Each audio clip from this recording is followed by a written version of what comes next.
কমিশনের বিভিন্ন সিদ্ধান্ত এবং ইলেকশন কমিশনের বিভিন্ন আচরণকে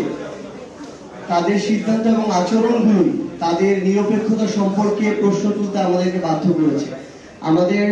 আমরা মনে করি যে তাদের এই যে সিদ্ধান্তগুলো একটা স্বচ্ছ সুষ্ঠু নির্বাচনের জন্য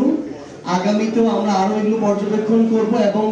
এই প্রত্যেকটা জিনিসের উপরে নির্ভর করছে যে অভ্যুত্থান পরবর্তী আমরা একটি স্বচ্ছ সুষ্ঠু নির্বাচন পেতে যাচ্ছি কিনা। আমরা আমাদের জায়গা থেকে নির্বাচন কমিশনের কাছে আমাদের প্রয়োজনীয় নিবন্ধনের জন্য যেই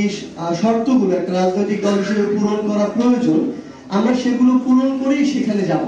আমরা আগামী রবিবার নির্ধারিত সময়ের পূর্বেই সেখানে যাব এবং আমরা যদি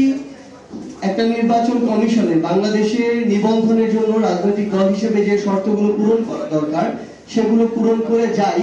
আমরা মনে করি যে নির্বাচন কমিশন অবশ্যই তাদের জায়গা থেকে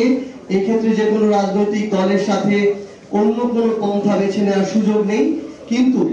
তাদের যে এর পূর্বে আমরা যে কিছু সিদ্ধান্তের বিষয়ে এবং আচরণের বিষয়ে আমরা প্রশ্ন তুলেছি, এই প্রশ্ন আমাদের এখনো আছে। আমরা এই প্রশ্নগুলো আরো করব, কারণ অভ্যুত্থান পরবর্তী সময় স্বচ্ছ ও সুষ্ঠু নির্বাচনের প্রতিবন্ধক হিসেবে যে কেউ যদি দাঁড়ায় তাদের বিরুদ্ধে আমরা আমাদের জায়গায়